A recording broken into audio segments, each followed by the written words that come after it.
Hey, why don't you come to Mom's funeral, sis? What? I never thought you were such a terrible person. I was caught off guard as my younger brother's words pierced through the phone line. His tearful voice held no hint of deceit. James, Mom passed away 5 years ago, you know. My name is Jessica, I reminded him gently. I'm a 30-year-old office worker dating a man named Robert. We're starting to get serious, and he's eager to meet my parents. But there's a weight of guilt pressing on me. Both my parents have passed away, having divorced years ago amidst irreconcilable differences. I was just 16 then. After the divorce, I lived with my father, who cared for me deeply. He supported my piano lessons and studies, and I took on household chores in return, cooking dinner, making rice balls, anything to see his smile of approval. Then came college, where I excelled, much to my father's pride. He encouraged me to visit my mother, who lived with my younger brother James. Big sister Jessica, long time no see. We shared brief moments of joy during those visits. But after my mother remarried, things changed. My husband-to-be wanted me to focus on our life together, which strained my relationship with my previous family. Though I wished them happiness, conflicting emotions swirled within me as I navigated this new chapter of my life. But I don't want to lose the opportunity to see my brother. Can't we just reduce the frequency of our meetings? I'm sorry, but James is entering adolescence and I don't want to confuse him too much. I see, but once we get used to our new life, I'm sure my husband will let us meet. Yeah, I understand. I wasn't entirely convinced, but I didn't want to protest and risk damaging my mother and brother's relationship with their new family. So, I decided to endure it. Years passed. I finished college and landed a job. Yet during that time, I couldn't see my brother or mother. 4 years had gone by, and I couldn't help but wonder why they couldn't spare even a moment to meet me. Perhaps they were leading such fulfilling lives that they no longer needed me. My brother, who was just 11 when we last met, was now 15. I wanted to offer him some encouragement as he prepared for private high school entrance exams. With that thought in mind, I mustered the courage to call my mother. To my surprise, an unfamiliar man answered the phone. Hello, who is this? Isn't this my mother's number? Are you Jessica by any chance? Yes, I am. I'm David, the man who remarried your mother. She's busy right now, so I answered the phone. Oh, I see. Well, it's been 4 years since I last saw them, and I was thinking I'd like to see my brother and mother soon. Really? You haven't seen them? No, I haven't seen them at all. I see. Maybe your mother doesn't want to see you. What? Actually, when I mentioned your name just now, my wife didn't react at all. Is James not around? I at least want my brother to respond to my call. I was thinking that, but James is right next to me. He's just playing a game and not reacting at all. It seems like they've both forgotten about you and adapted to their current lives. They're both living happily, so could you please leave them alone? I'm gonna hang up now, David stated before ending the call. I was left so stunned that I couldn't move for a while after the conversation ended. The thought that my brother and mother might have forgotten about me and were living their lives without me was too much to bear. Seeking solace, I turned to my father for advice. That's strange. Those two love you, Jessica, he reassured me. He tried to reach out to my mother, but her response was firm. Please don't call again. In the end, we couldn't meet or even speak to my mother and brother. Life carried on, and I became increasingly occupied with work. Still, they lingered in the back of my mind. Then, about 3 years after that distressing phone call, I received devastating news. What? Mom. It was a notification informing me that my mother had died in a traffic accident. Rushing to the hospital, I was led to the room where her lifeless body lay. Her peaceful expression made it seem as if she were merely sleeping with her eyes closed. I never imagined I'd see her again like this. Sis, a voice broke through my mourning. James. As I grieved my mother's passing, my brother entered the room. It had been 7 long years since I last saw him, and he had grown into a completely different person. Why didn't you come to see us? He questioned, his tone filled with hurt. Did you start hating me and Mom? Wait a minute, I interjected. It was your stepfather, David, who told me not to see you. Dad would never say something like that, James rebutted firmly. Dad's an amazing person, and I look up to him. He wouldn't say something like not meeting with you, sis. What? My brother's trust in our stepfather, David, was evident.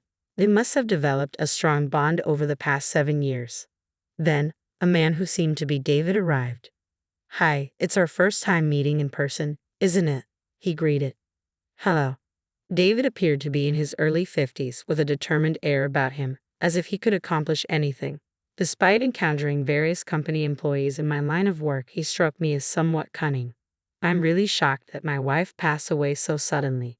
The funeral will be held soon, so I'd like both you and your father to attend, Jessica," David informed me. Understood. Though my mind was preoccupied, attending my mother's funeral took precedence. My father and I went together to bid her farewell. The funeral proceeded without incident, but a dispute over the inheritance soon arose. "Jessica hasn't seen my wife in 7 years, so could you please give up the inheritance?" David proposed. "What?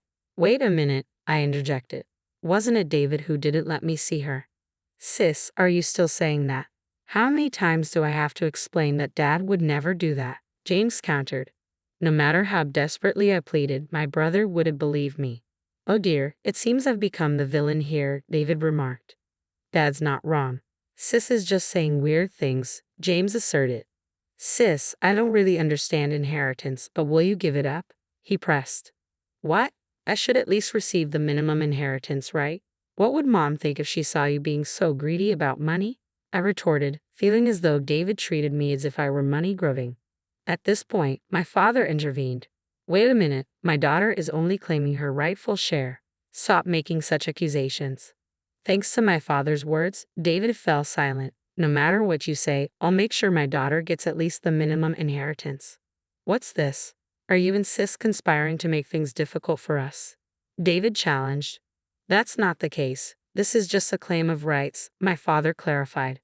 The discussion grew heated, and in the end, I received only the minimum inheritance, but it created a divide between my brother and me. My antagonistic relationship with David, my brother's trusted stepfather, caused this rupture. Finally reconnecting with my brother after so long, only to be met with his disdain, compounded the sadness of losing my mother.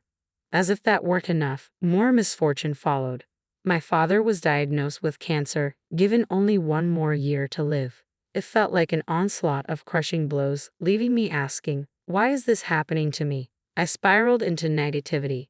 But my father, noticing my change, gently spoke to me.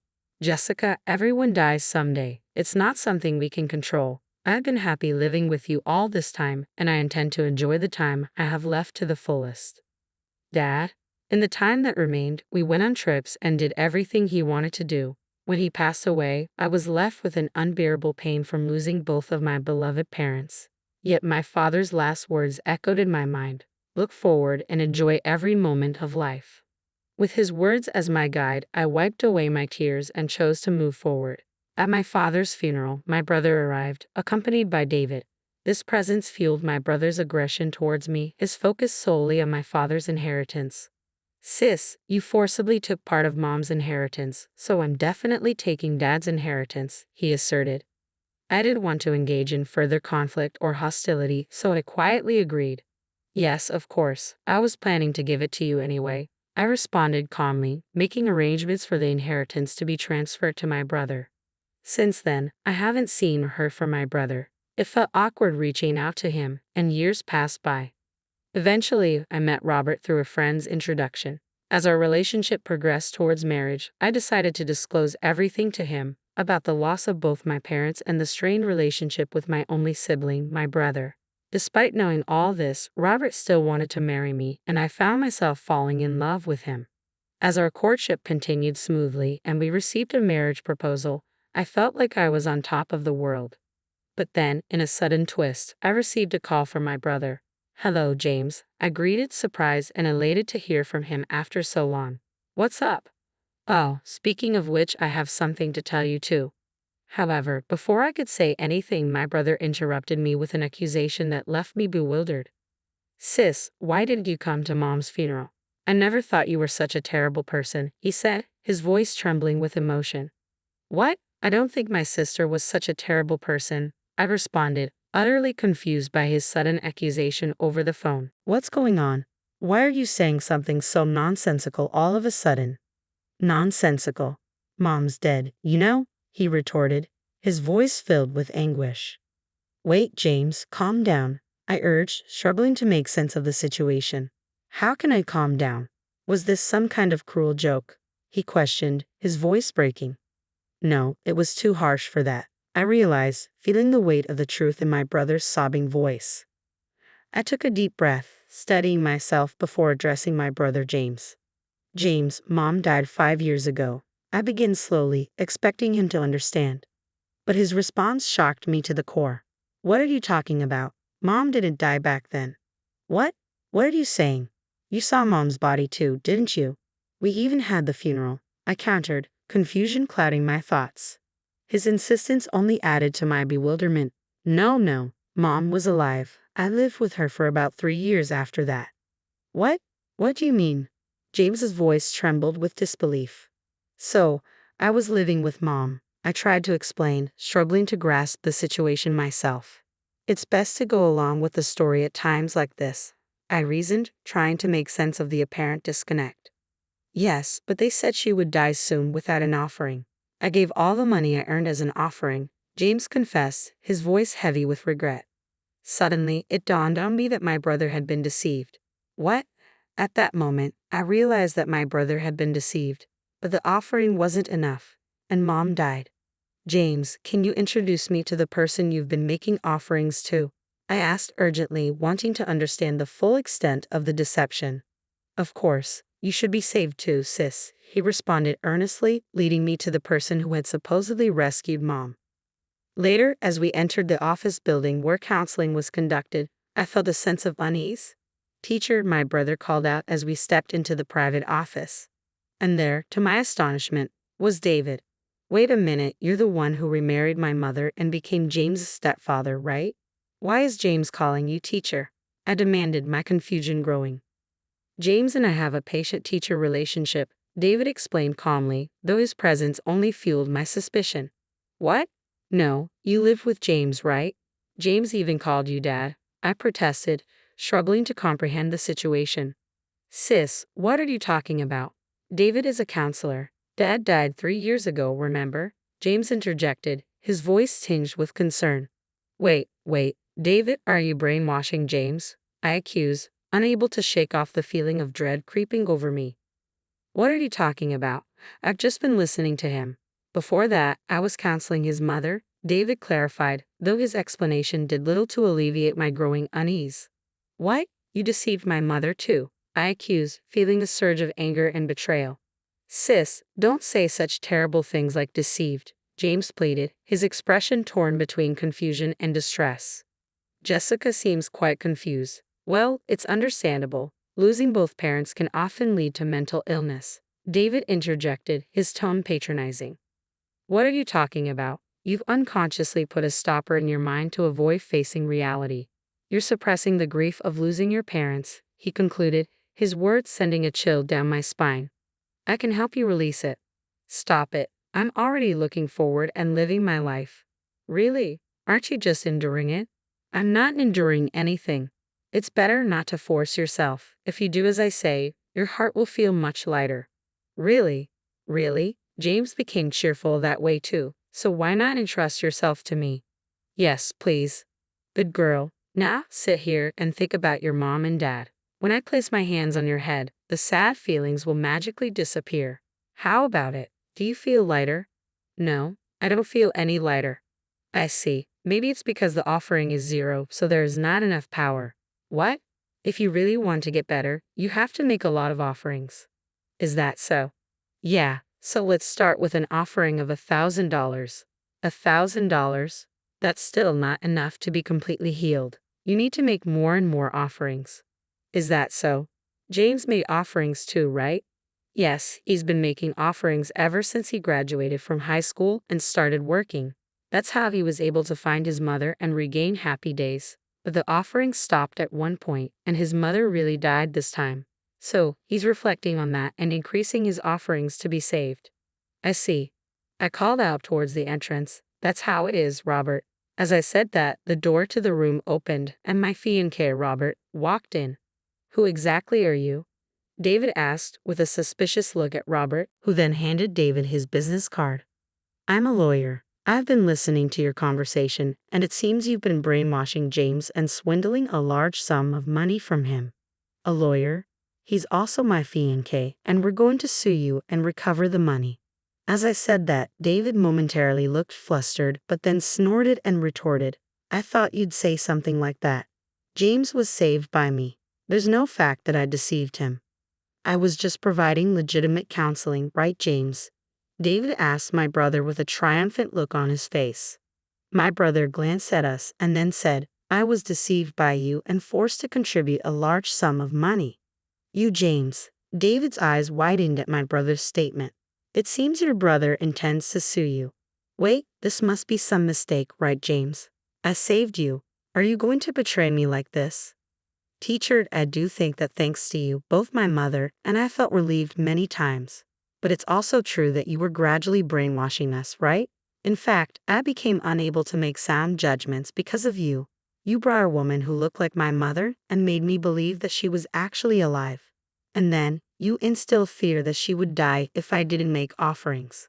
Moreover, you disposed of all the photos of my mother and me without my noticing and replaced them with composite photos of a fake mother. The pictures were so sophisticated and natural that I naturally believed the fake mother was my real mother. And before I knew it, almost all of my salary from the years since I graduated from high school and started working was taken by you. When I met my sister and saw the real photos of my mother, the brainwashing suddenly broke. That's when I decided to sue you, capturing evidence if you actually demanding an exorbitant amount of money. You betrayed me. David exclaimed, stunned by my brother's revelation.